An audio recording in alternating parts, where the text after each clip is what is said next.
প্রবাসী ভাইদেরকে বলি, এরা জীবনের সব স্যাক্রিফাইস করে বিদেশ থাকে, বিনিময় রেমিটেন্স পাঠায়, সংসার ভালো থাকে, দেশ ভালো থাকে। কিন্তু এই প্রবাসী ভাই বিদেশে চাইলেই প্রত্যেক দিনই আপনার সবুজ শাকসবজি, ছোট মাছ আমরা যেরকম বাড়িতে খাই খাইতে পারে, খাইতে পারে না। তাদের ইচ্ছাই হোক অনিচ্ছাই হোক তাদের ফাস্ট ফুড খাইতে হয়।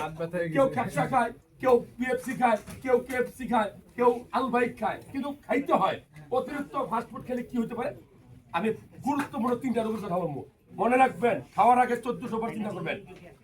ডুবন্ত তেলের খাবার আপনার কি হয়, ফাস্ট ফুড খেলে কি হয়, শরীরটা রোগ জারি উঠবে। নাম্বার 1, আপনার রক্তনালীতে খারাপ কোলেস্টেরল জমতে জমতে ঘুমের মধ্যে স্ট্রোক করবেন, ঘুমের মধ্যে আপনার প্রেশার বাড়বে, ঘুমের মধ্যে আপনি হার্ট অ্যাটাক করবেন। নাম্বার 1, কোলেস্টেরল খারাপ জিনিস, খারাপ কোলেস্টেরল।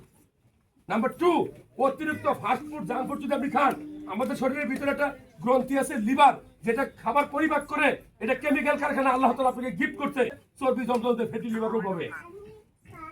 আর অতিরিক্ত চর্বিযুক্ত খাবার যদি আপনি খান, আপনি ঠান্ডা মাথায় ঠিক মতো ঘুমাইতে পারবেন না, শরীরের ভিতরে জ্বালাপোড়া করবে, প্রেশারটা আনকন্ট্রোল থাকবে। তাহলে এই অতিরিক্ত চর্বিযুক্ত খাবার খাওয়া কি ঠিক?